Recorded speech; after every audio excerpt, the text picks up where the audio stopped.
Hello, everyone, and welcome to another Premier Injuries Daily Roundup. Now, we still have one fixture to play in game week 2. The Arsenal, the Gunners, travel to Selhurst Park on Monday night, so we're better to start than the team news. For the home side, Roy Hodgson should have more or less at the same squad as the opening weekend. Long-term absentees, Michael Elise remains out. We're probably 4 to 6 weeks away from a potential return from the Frenchman. Signed a new 4-year deal, so that's a big bonus. Will Hughes, also a knee problem, keeps him out. And the young Brazilian who he signed in that summer transfer window, that's a lower back issue. He's still a few weeks from a return.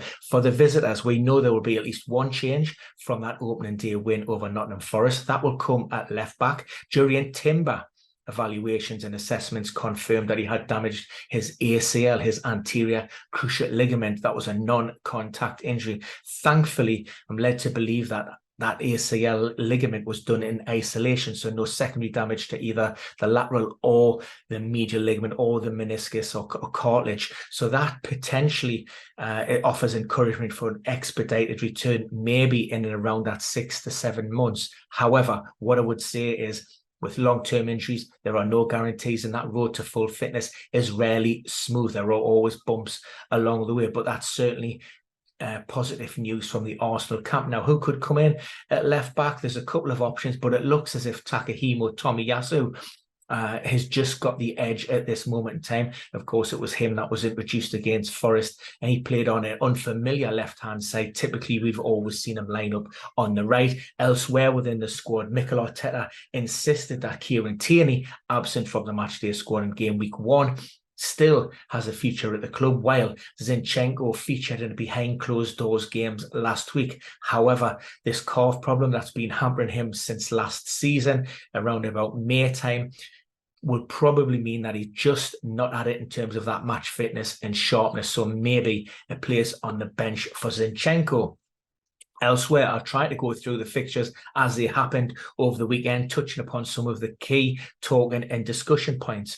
For Sheffield United, they travelled to the City Ground to Nottingham Forest on Friday night, lost to a late Chris Woodcote, but the Blades were out George Baldock. Now, initially, Paul Heckingbottom had spoken about Baldock in the build-up to that game, seemed to hint or suggest that he was okay and that he would be available. However, a niggling calf issue kept him out. Fingers crossed he should be okay for game week 3. Also, Ollie McBurney, he's closing in on a return. That was a pre-season foot problem that he picked up. He is back with the group.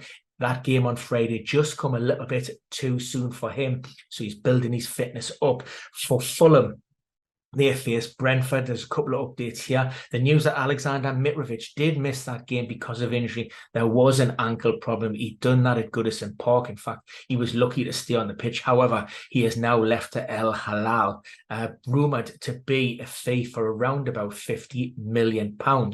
So we wish him well. For the visitors, Brentford, Josh Da Silva came off the bench.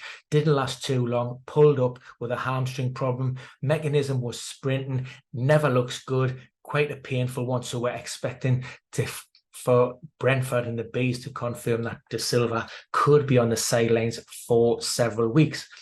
For Liverpool, now we have a few updates here.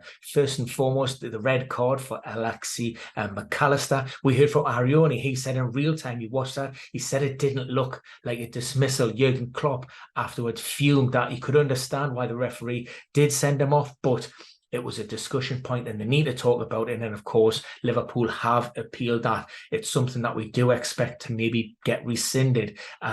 So keep your eyes and ears peeled for that. As soon as we have an update from the FA, we will post that. Couple of other updates with regards to injury-related. Trent, he took a bit of a heavy knock. Doesn't look to be anything too serious, but again, these things can evolve over the next 24 to 48 hours. So we'll be watching that one. And also, Luis Diaz looked as if he had picked up an knock. It was mentioned by Jurgen Klopp, nothing specific, not in a great deal of detail, suggesting that it's maybe just a minor knock and, of course, a little bit of fatigue given his ongoing injury problems. For Tottenham, James Maddison managed to complete 90 minutes in that win over Manchester United on Saturday night. However, in the mixed zone post-match, James Maddison was seen limping through with his foot in a cam boot.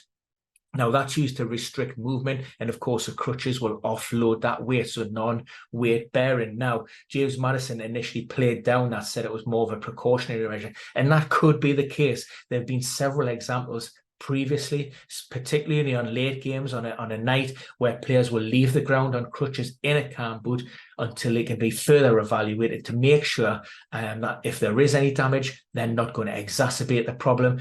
And once that's been checked, they're being cleared, and I have seen a return to positive game week. What we do know about James Maddison, he's been sent for a scan on Monday, so there are concerns with regards to that injury. And of course, like I say, it never looks good. But fingers crossed, all is not lost with that one. For Manchester United, we've seen an unchanged team, surprisingly, from that narrow and lucky 1-0 victory over Wolves on Monday night. But Harry Maguire, despite was not part of the matchday squad, he's turned down a move to West Ham, and Eric Ten Hag said it was actually injury related, his absence from the team. On Sunday, we saw Aston Villa, they thrashed Everton. A couple of updates here. Philip Coutinho came off the bench, didn't last too long. That's another hamstring related injury. He spent around about 3 months on the sidelines last season because of a similar issue. Hopefully it's not going to be as serious, but like I say, it looks as if he's out for another long spell. For the visitors, Dominic Calvert-Lewin can't quite catch a break. He was making his first start of the season and was forced off around about that 38th, 39th minute mark following a heavy collision with Emi Martinez. That was a facial injury. It was cheekbone. So that's the good news. Doesn't relate to his knee or his hamstrings or his toe. So it was an impact injury to the face, and he tried to continue through the pain.